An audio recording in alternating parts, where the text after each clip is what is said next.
Selamat datang dan selamat bergabung di channel Dongeng Malam. Bagi yang sudah mampir, jangan lupa tinggalkan jejak kalian dengan cara di-like dan komen video ini. Untuk kali ini, Dongeng Malam akan membawakan sebuah cerita dengan judul Dendam di Hutan Daramo. Kita mulai saja ceritanya. Langit sore di ujung perjalanan itu tampak berat, seolah menekan lembah kecil di mana desa Sujuk Daramo bernaung. Jalan berbatu yang mereka lalui berakhir di pelataran tanah merah, dikelilingi hutan lebat yang tampak seperti dinding hijau gelap. Udara di sana dingin dan lembab, bau tanah basah dan daun busuk menyeruak begitu pintu mobil dibuka. Alia turun lebih dulu, menepuk celananya yang berdebu. Akhirnya sampai juga.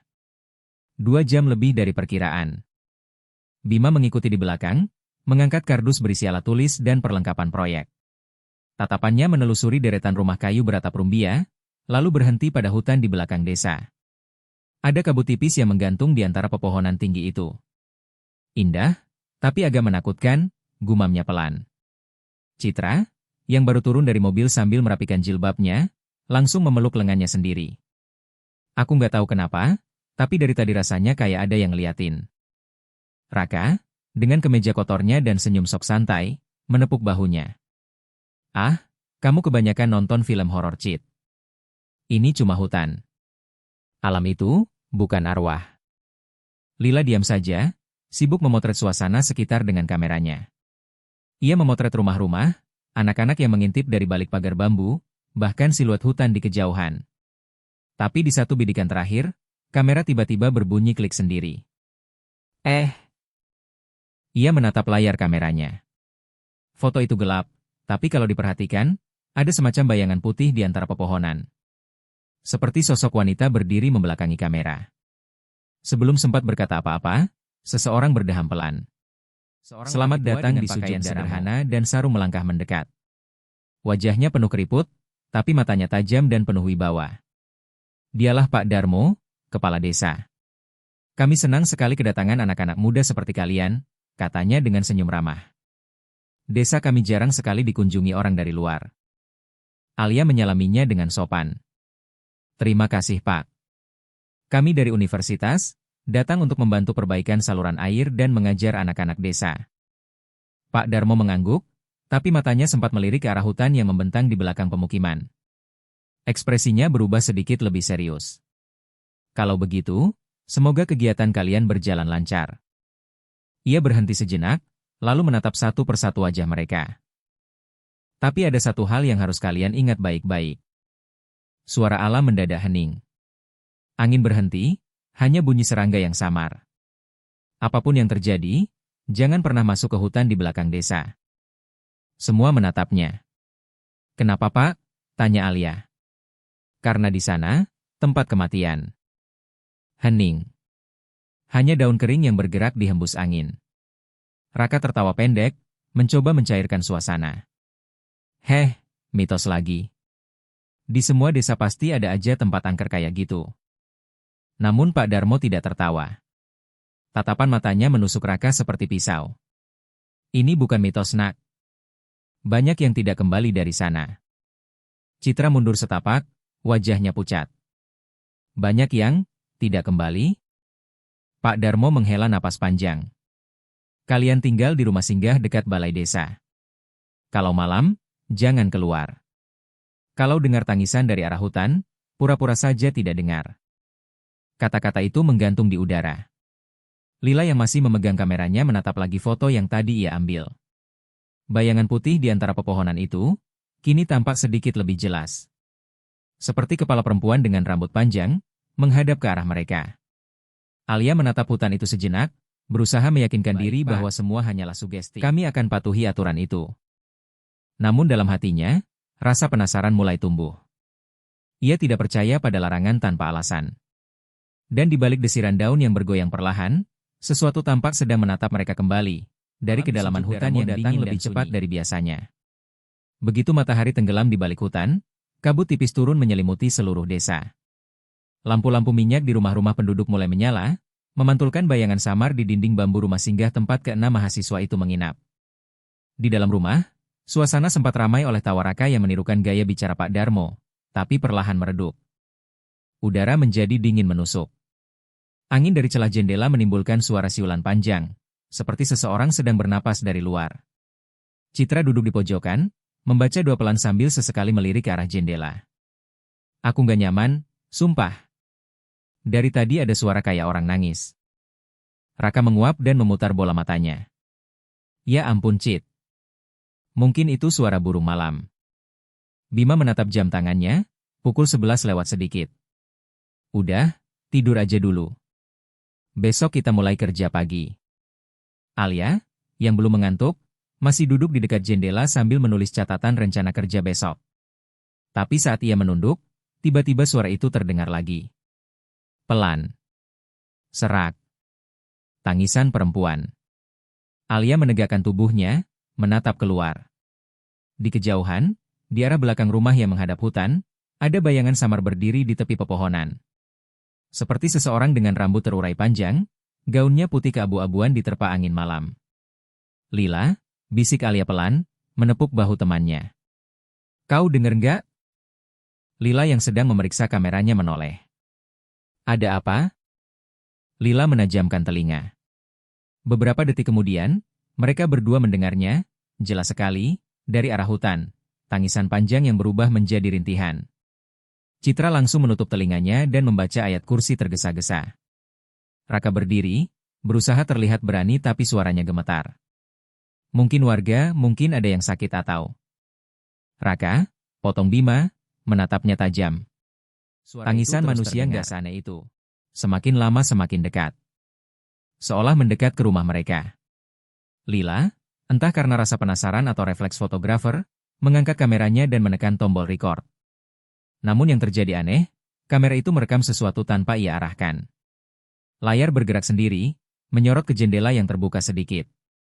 Di layar tampak sesuatu seperti bayangan tangan pucat dengan kuku panjang mencakar kaca jendela dari luar. Semua orang terpaku. Dan tiba-tiba, jendela terbuka keras oleh tiupan angin dingin. Lampu minyak bergoyang, hampir padam. Tangisan itu berubah menjadi suara tertawa lirih, melengking, seperti perempuan yang bahagia dalam kegilaan.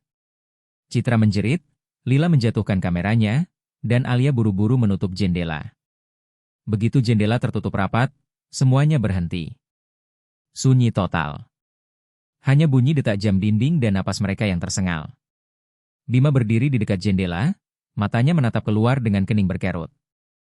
Apapun itu, bukan manusia. Lila menatap layar kameranya, tangannya gemetar. Ia memutar ulang rekaman itu. Di tengah tangisan, terdengar jelas bisikan lain, pelan, dalam suara perempuan. Aku, tidak salah. Merekalah yang jahat. Suaranya seolah tepat di telinga mereka, meski rekaman itu diputar pelan. Citra menutup wajahnya dengan kedua tangan. Kita harus pergi dari sini, aku nggak mau nginep di sini lagi. Alia mencoba menenangkan semuanya, tapi dalam hatinya sendiri, rasa takut bercampur penasaran. Ia memandang keluar jendela untuk terakhir kalinya malam itu, dan dari balik kabut, ia bersumpah melihat siluet seseorang berdiri diam di tepi hutan. Sosok perempuan. Rambut panjang, tubuh ramping, wajah tak terlihat. Tapi entah kenapa, Alia merasa sosok itu sedang menatap tepat ke arahnya. Udara desa terasa berat. Warga tampak gelisah, beberapa bahkan menatap kelompok mahasiswa itu dengan pandangan aneh.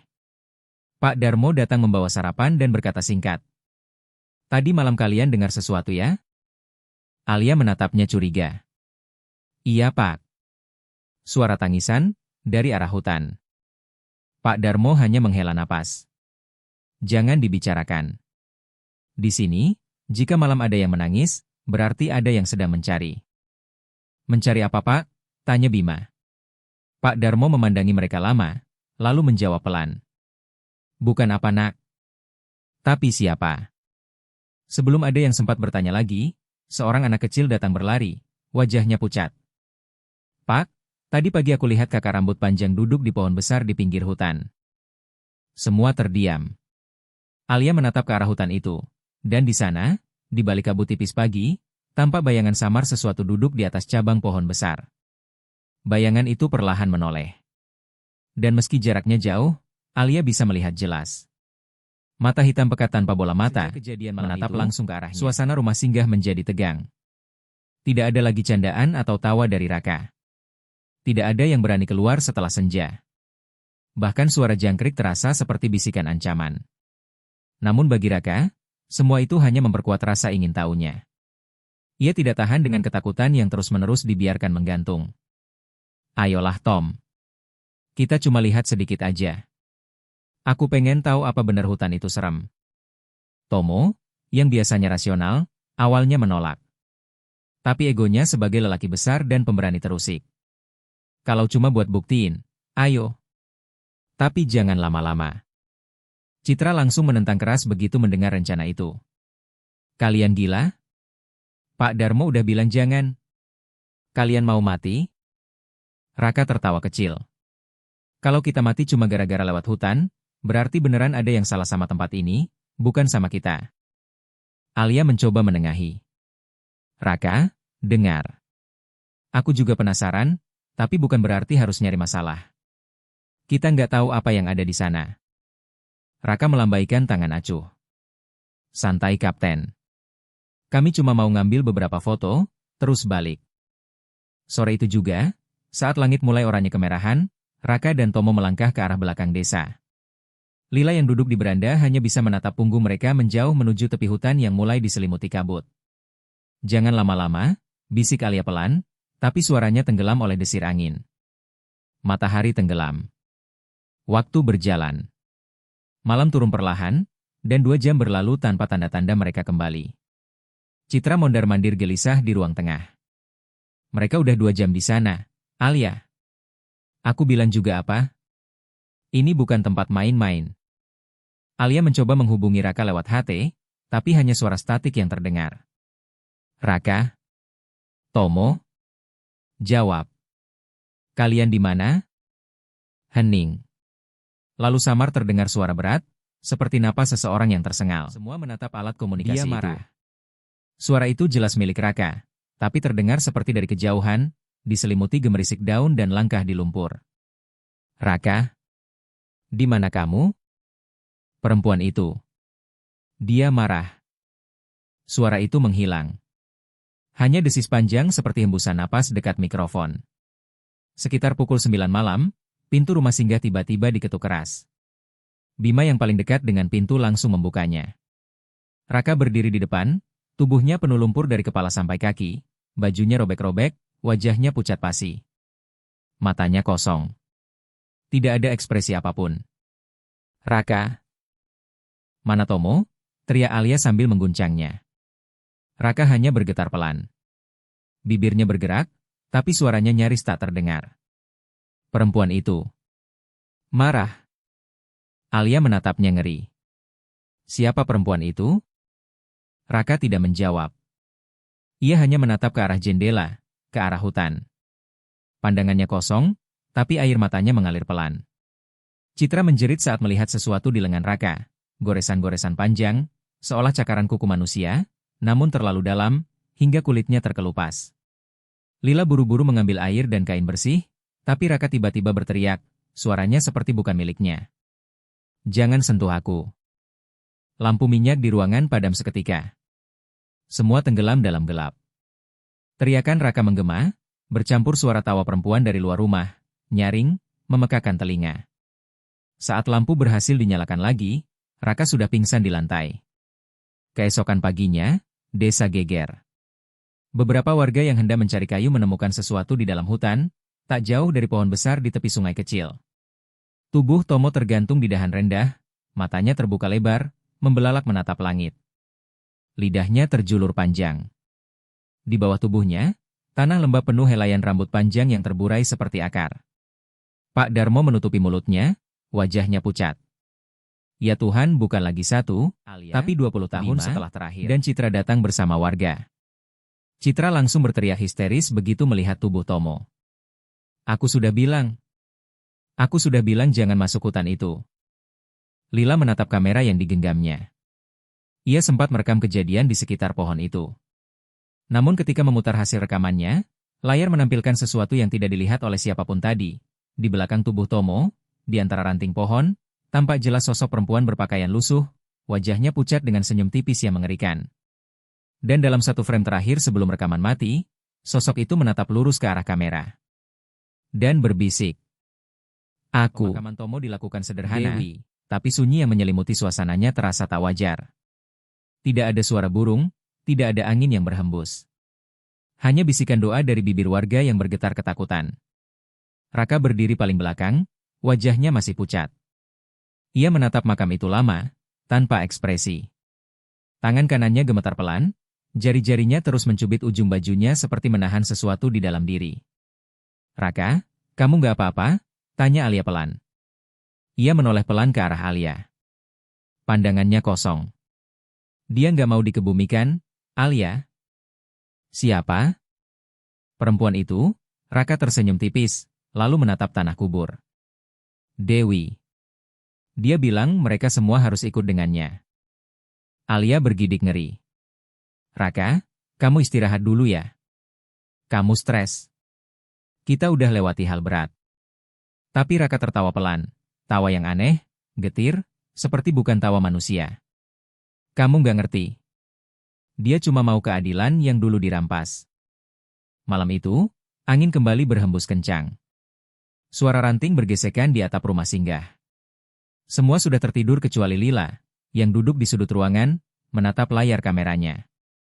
Ia menonton ulang rekaman dari hari-hari sebelumnya, mencari sesuatu yang bisa menjelaskan semua. Namun setiap kali memutar rekaman hutan, ada gangguan aneh, bayangan perempuan yang muncul dan hilang cepat, atau suara napas berat dari arah belakang kamera. Lalu, di salah satu rekaman, Lila melihat sesuatu yang membuat darahnya dingin. Raka duduk sendirian di depan jendela, tengah malam, berbicara pelan pada udara kosong. Aku di sini. Dewi. Aku nggak akan ninggalin kamu. Lila mendekatkan volume. Dalam rekaman terdengar suara lirih perempuan menjawab, sangat pelan, hampir seperti napas. Bawa mereka ke hutan biar aku bisa melihat mereka. Keesokan paginya, Raka menghilang. Tidak ada yang tahu kemana. Pintu belakang rumah singgah terbuka sedikit, dan di tanah, terdapat jejak kaki berlumpur menuju mencari bersama beberapa warga. Hutan terasa lebih gelap dari biasanya. Awan menutupi matahari, dan kabut tebal membuat pandangan terbatas hanya beberapa meter. Raka. Kalau kau dengar, jawab, teriak Bima. Hanya suara air dari kejauhan yang menjawab. Mereka mengikuti suara itu hingga mencapai tepi sungai kecil yang melingkari hutan. Bau busuk menyengat. Citra menutup hidungnya, wajahnya pucat. Ya Tuhan, bau apa ini? Warga yang berjalan paling depan menjerit tiba-tiba. Astaga! Tubuh Raka ditemukan terapung di tepi sungai. Kulitnya mengelupas parah, seperti direbus hidup-hidup. Matanya terbuka lebar menatap ke arah hutan, dan mulutnya seolah masih ingin mengucapkan sesuatu. Alia menatap pemandangan itu dengan lutut gemetar. Raka, kenapa kamu? Bima memeriksa tubuhnya dengan hati-hati.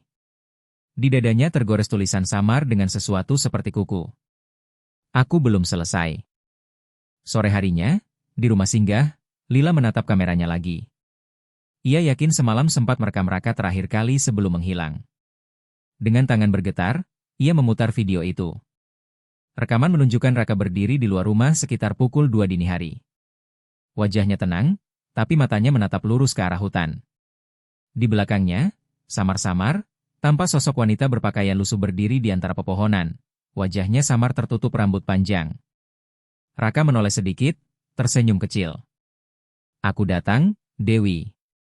Dan saat langkahnya memasuki bayangan hutan, sosok perempuan di belakangnya ikut bergerak maju, lalu keduanya lenyap bersamaan, seolah ditelan kabut. Namun di akhir rekaman, sebelum layar gelap, kamera Lila menangkap sesuatu. Wajah perempuan itu muncul mendekat, terlalu dekat ke lensa, seolah ingin melihat siapa yang menontonnya. Matanya hitam pekat tanpa bola mata, dan di bibirnya tersungging senyum Lila. Layar kamera tiba-tiba padam. Malam itu, hujan turun deras. Alia tidak bisa tidur. Setiap kali ia memejamkan mata, terngiang suara tawa perempuan dari hutan, jauh tapi jelas. Citra meringkuk di kasur, menggenggam tasbih erat-erat, berbisik lirih sambil menangis. Dia ambil Raka, dia ambil Tomo. Siapa selanjutnya Alia? Alia memandangi jendela yang berembun, dan di sela tetes hujan, seolah tampak bayangan seseorang berdiri di pinggir hutan. Rambut panjang, gaun putih kotor, kepala sedikit miring. Sosok itu seakan menatap langsung ke arah rumah mereka, menunggu giliran mau berubah mencekam setelah kematian Raka. Warga tidak lagi berani keluar rumah setelah senja, dan anak-anak dilarang bermain di dekat sungai. Bau bunga Kamboja dan dupa pembakaran terasa di setiap sudut jalan tanah desa, tanda bahwa warga sedang berusaha menenangkan sesuatu yang tidak bisa mereka lihat. Rumah singgah tempat para mahasiswa tinggal kini terasa seperti penjara. Hujan yang tak henti-henti turun membuat malam semakin suram. Alia duduk di lantai, memandangi buku catatan yang sudah dipenuhi coretan rencana kegiatan yang kini tak berarti apa-apa. Satu persatu mereka hilang, katanya pelan, suaranya serak. Kalau ini terus terjadi, kita juga bakal. Cukup Alia. Bima memotong cepat, nada suaranya dalam. Kita nggak boleh panik. Harus ada penjelasan logis. Semua ini bisa jadi efek trauma, atau sesuatu yang warga sembunyikan. Lila yang duduk di pojokan menatap mereka berdua. Wajahnya pucat, matanya cekung karena kurang tidur. Kau masih pikir semua ini bisa dijelaskan secara logis setelah lihat Raka dan Tomo? Suaranya nyaris bergetar. Aku lihat wajahnya, aku lihat dia. Bima diam. Alia memejamkan mata, mencoba menenangkan diri, hingga suara langkah terdengar dari luar. Pintu diketuk perlahan. Saat dibuka, berdirilah Pak Darmo, dengan wajah letih dan pakaian basah oleh hujan. Ia menunduk, lalu berkata pelan. Kita perlu bicara. Mereka duduk melingkar di depan tungku kecil. Api dari kayu yang terbakar hanya memberi sedikit cahaya oranye di wajah mereka. Pak Darmo menatap mereka satu persatu, matanya sayu. Sudah waktunya kalian tahu. Tentang apa, Pak? Tanya Alia hati-hati. Tentang Dewi. Nama itu saja sudah membuat Citra yang duduk di sudut tubuhnya menegang. Nafasnya tersengal seolah namanya membawa sesuatu bersamanya. Pak Darmo mulai berbicara dengan suara rendah. Ada seorang gadis di desa ini bernama Dewi. Cantik, terpelajar, dan berbeda dari perempuan kebanyakan. Banyak lelaki menginginkan dia, tapi dia menolak semua lamaran dengan alasan belum waktunya menikah. Ia menatap ke arah api, suaranya bergetar. Sayangnya, sebagian orang di sini menganggap penolakannya itu sebagai penghinaan terhadap kehormatan laki-laki desa. Suatu malam, beberapa di antara mereka menjemputnya secara paksa. Alia menelan ludah. Maksud Bapak, mereka. Pak Darmo mengangguk pelan, matanya berkaca-kaca. Mereka memperkosanya, lalu membunuhnya. Mayatnya dibuang ke hutan belakang, di bawah pohon besar di dekat sungai tempat kalian menemukan teman kalian. Ruangan mendadak hening. Hanya bunyi hujan di atap bambu yang terdengar. Sejak hari itu, lanjut Pak Darmo, lelaki manapun yang berani masuk ke hutan itu, tak pernah kembali hidup-hidup. Kami mencoba memohon ampun, menabur bunga, melakukan upacara, tapi arwahnya tetap marah. Lila menggigit bibirnya. Lalu kenapa Bapak tidak memberitahu kami dari awal? Pak Darmo memejamkan mata. Karena setiap kali kisahnya disebut, sesuatu akan terbangun. Dewi ingin dilupakan, tapi juga ingin diingat. Citra yang sejak tadi diam mulai menangis pelan. Ia menunduk, tubuhnya bergetar. Alia menatapnya khawatir. Citra? Kamu kenapa? Citra tidak menjawab. Matanya mulai kosong, napasnya berat, dan dari bibirnya keluar gumaman pelan, bukan suaranya sendiri. Dia bukan ingin balas dendam. Alia menatap Bima dan Lila, panik. Citra? Hei, sadarlah.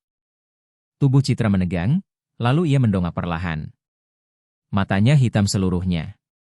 Suaranya berubah menjadi lebih dalam, serak seperti dua suara menyatu. Dia hanya ingin diingat. Lampu minyak tiba-tiba padam. Api tungku bergetar keras, seolah ada angin dari dalam tanah. Dinding rumah bergemuruh pelan. Citra, sadarlah, teriak Lila sambil melila dengan pandangan kosong, lalu berbisik pelan, bukan lagi suara Citra, tapi suara perempuan asing yang familiar. Kau yang merekam aku, kau tak seharusnya melakukannya. Lila mundur ketakutan. Nafasnya tersengal. Alia, dia tahu aku lihat dia di kamera. Citra tertawa pelan, tawa perempuan dewasa yang tajam dan getir. Hutan itu bukan tempat kematianku, tapi tempat aku dibuang. Pak Darmo berdiri terguncang, wajahnya memucat. Dewi, bisiknya lirih. Kau masih di sini? Tiba-tiba Citra menjerit keras, tubuhnya terlempar ke belakang seolah diseret sesuatu yang tak terlihat. Pintu rumah terbuka dengan keras, dan angin kencang menghantam semua yang ada di dalam ruangan. Alia mencoba menarik Citra kembali, tapi sesuatu seperti tangan pucat muncul dari lantai tanah, menarik tubuh Citra ke arah pintu. Dalam sekejap, gadis itu lenyap ke dalam kegelapan malam, hanya meninggalkan bau bunga busuk dan suara tangisan panjang. Dia bukan ingin balas dendam, suara Citra terdengar samar di luar rumah, dia hanya ingin diingat. Dan setelah itu, hujan berhenti. Dunia seolah membeku. Lila memandang keluar dengan wajah ngeri. Pak, kalau dia ingin diingat, berarti dia ingin kita tahu seluruh ceritanya. Pak Darmo menatap ke arah hutan dengan wajah muram. Tidak, Nak. Kalau kalian terus mencari, kalian tidak hanya akan mengingatnya. Kalian akan membangunkannya seperti selimut tebal yang menekan dada. Rumah singgah kosong kecuali suara napas mereka yang tersengal. Tiba-tiba, tanpa peringatan, Citra menjerit, jeritan yang longgar, seperti kaca pecah. Ia meraih pisau dapur yang terselip di pinggir meja, matanya melotot tak terkendali. Semua lelaki harus mati, teriaknya, suaranya bertalu-talu, dua nada yang tak sinkron bergabung menjadi satu. Satu suara Citra yang polos, dan satu lagi suara yang tua, penuh kebencian. Alia dan Bima terkejut. Alia berlari mendekat, mencoba meraih tangan Citra, menahan pisau itu, tapi tangan Citra seperti ditarik oleh kekuatan lain. Dengan gerakan cepat, ia menusuk dadanya sendiri. Darah muncrat, merah di lantai tanah yang becek. Suara isak dan tawa mengalun bersamaan, menumpuk menjadi kor yang menakutkan. Dia harus ikut denganku, gumam Citra, suaranya bukan miliknya lagi. Dalam histeria, mereka mencoba menolong, namun tangan Citra dingin, matanya seperti dua lubang malam. Ia jatuh, berguling, menatap Alia seakan menuntut sesuatu, bukan belas kasih, tapi pengakuan. Lalu, tanpa disangka, tubuhnya meronta. Ada sesuatu yang merayap keluar dari paru-parunya, sebuah bayangan tipis yang melayang ke arah pintu, menghilang ke dalam gelap hutan seperti asap yang puas. Suara tangisan terdengar lagi di kejauhan, semakin dekat, seperti ratusan kaki yang menapakkan diri di atas dedaunan. Warga desa menutup pintu dan jendela, bisik-bisik penuh ketakutan memenuhi lorong kecil. Alia meneteskan air mata sambil meraih ponsel. Bima. Kita harus ke hutan. Sekarang. Suaranya berat tetapi tegas. Bima tak perlu disuruh dua kali. Mereka mengambil senter, jaket, dan bergerak bersama dua warga yang berani. Pak Darmo yang tampak rapuh, dan seorang lelaki tua bernama Pak Jaya yang tahu sebagian jalan kegelapan pekat. Kabut menebal, akar-akar menjulur seperti jari-jari yang siap mencengkeram. Aroma tanah dan bunga mati menusuk hidung. Di beberapa tempat, bunga Kamboja segar diletakkan di tanah seakan mengikuti jejak langkah. Mereka berjalan hingga suara air sungai semakin keras. Di sebuah ruang kecil yang dikelilingi akar pohon raksasa, Bima berhenti, menggenggam senter keras-keras. Di tanah, ada tanda-tanda ritual lama, lingkaran kecil, tulang burung, kain kusam yang pernah berfungsi sebagai selubung. Dan di depan lingkaran itu, satu lubang tanah terkuak, kuburan tua yang tampaknya telah digali kembali. Tulang-tulang berserakan, sebagian masih menyatu, rambut hitam yang membusuk menempel di tanah. Jantung Alia berdegup cepat. Ia mengenali sisir kecil, barang yang biasa dipakai perempuan, seperti milik seseorang bernama Dewi. Ini, dia, bisik Pak Darmo, suaranya nyaris patah. Dewi. Tiba-tiba, dari atas, sebuah bayangan melayang. Lila tergantung di udara, tubuhnya melayang beberapa meter dari tanah, terikat oleh sesuatu yang tak terlihat. Matanya, dua lubang hitam pekat, menatap kosong ke arah mereka. Rambutnya terurai ke bawah, menyapu tanah seperti akar hidup. Mulutnya terbuka sedikit, dan dari sana keluar suara yang bukan Lila. Dia memanggilku, dia ingin tubuh baru. Alia berteriak, berusaha meraih Lila, tapi senter Bima menyorot sesuatu yang lebih mengerikan. Di sekitar Lila, bayangan lain muncul, ribuan bayangan kecil, seperti sosok perempuan miniatur, berputar-putar dan menempel pada kulit Lila. Mereka mengerang, merayap, memasukkan diri ke dalam pori-pori, melekat pada wajah, di sela rambut. Pak Jaya mundur beberapa langkah, terengah. Jangan sentuh. Jangan kau dekati. Itu bukan putri kita lagi. Ia menutup wajahnya, menjerit, lalu jatuh pingsan. Suara tercekat. Lila, kau harus dengar aku. Lawan dia. Kita bisa keluarkan kau. Tangan Alia gemetar saat ia menggapai tubuh temannya. Namun sentuhannya sia-sia, seolah ada tembok tipis antara mereka dan Lila. Tubuh Lila berguncang, dan perlahan, kepala Lila menoleh, menatap Alia. Di balik mata hitam pekat itu, sesuatu seperti senyuman melengkung di bibirnya. Senyum yang menua, penuh dendam. Lila tidak bergerak, hanya suara itu lagi yang keluar. Tubuh ini cantik, tapi tidak cukup. Aku haus, beri aku lagi. Bima mencoba melemparkan kain penutup, namun kain itu terseret oleh angin tak terlihat, dan menempel di tubuh Lila seperti sarung yang menempel sendiri. Lila mengeluarkan suara panjang, seolah 1000 orang menangis dalam satu mulut, lalu tubuhnya terlepas dari ikatan udara dan jatuh pelan, namun tidak menumbuk tanah. Sebaliknya, ia tergelantung menatap mereka, menatap langsung ke mata Alia.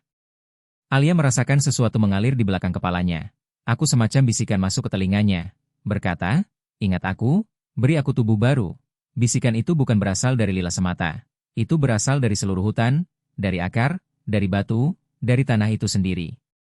Bima menjerit, dan sementara ia berusaha memotong udara dengan golok serak miliknya untuk membebaskan Lila, sesuatu memutar arah, dan dari semak-semak, satu sosok muncul. Bayangan perempuan dengan rambut panjang kusut, wajahnya penuh bekas dan dahinya berkerut, bukan manusia, bukan arwah biasa. Ia adalah titik pusat dari semua bisikan itu. Alia menatapnya, ia tahu wajah itu. Itu wajah yang sering muncul di foto Lila, yang kadang-kadang mengerling dari reel kamera. Wajah itu penuh kebencian, tetapi di balik kebencian, ada sesuatu yang lebih tajam, keinginan untuk diterima, untuk tidak dilupakan. Kalau aku harus mengambil tubuh, aku ambil, suara itu bergema, lebih dekat, lebih dalam. Karena yang terlupakan adalah yang paling berusaha menyerang, tapi udara seperti cairan kental menahan gerakannya. Pak Darmo menunduk, memohon, suaranya patah, maafkan kami, kami akan buka semuanya agar kau tenang. Namun kata-kata penyesalan itu tak menenangkan. Bayangan itu tertawa, tawa yang terdengar seperti kerikil di mulut, tidak cukup. Aku ingin lagi. Di atas kepala mereka, Lila mendesah panjang, tubuhnya menekuk, dan dari mulutnya keluar helai rambut hitam yang bergerak sendiri, mencari tubuh yang lain. Di antara ranting, terlihat siluet sosok lelaki terlihat, bukan Tomo, bukan Raka, tapi sesuatu menyerupai mereka, setengah terbentuk dari kabut, setengah dari memori. Alia sadar, ini bukan hanya soal balas dendam. Ini proses. Dewi, atau apapun yang menamakan dirinya Dewi, mencari lebih dari pembalasan. Ia mencari wadah, tubuh, ingatan. Setiap tubuh yang diambil adalah naskah baru untuk kisah yang tak boleh dilupakan. Bima menarik napas panjang, matanya penuh tekad sekaligus ketakutan. Kita harus hentikan. Kita tidak bisa membiarkan dia menyebar. Namun suara-suara di kepala Alia berdentang. Ingat aku, sampai ia hampir pingsan. Di situ, di antara akar dan tulang, mereka memahami betul, korban tidak akan berhenti di angka 2. Hutan belum kenyang. Dan malam itu, ketika angin menutup kembali jalan setapak, suara tangisan berubah menjadi nyanyian.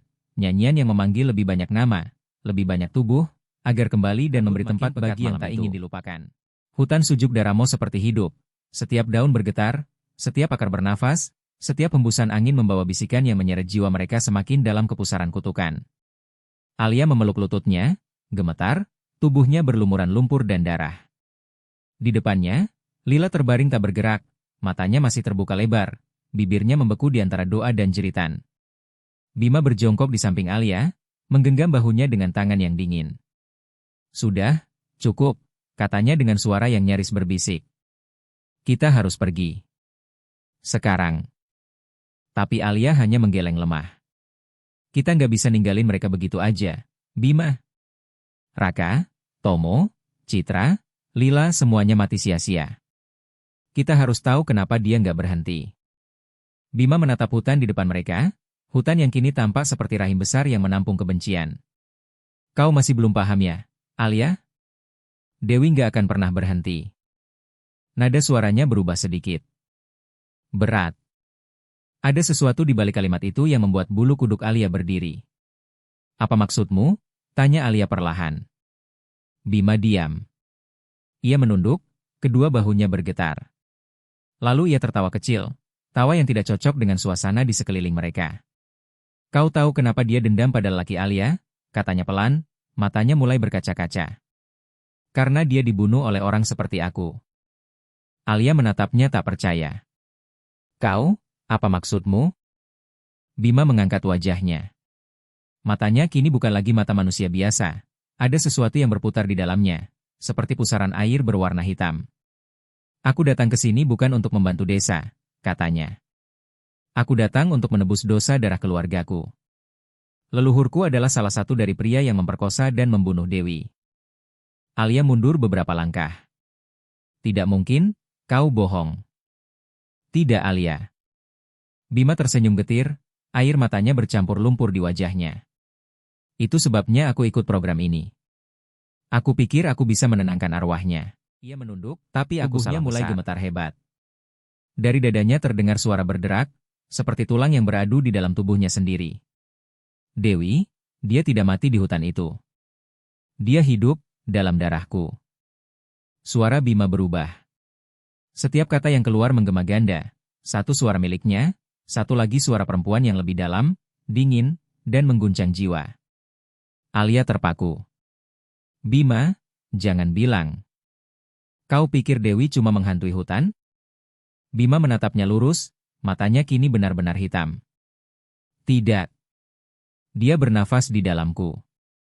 Dia bangkit lewat keturunan darah yang menumpahkan miliknya. Tubuh Bima tiba-tiba menegang. Dari pori-porinya keluar cairan pekat berwarna hitam, seperti darah yang membusuk. Tangannya mencengkeram tanah, kuku-kukunya mencakar hingga kulitnya robek. Dia hidup dalam dendam. Di dalam darahku.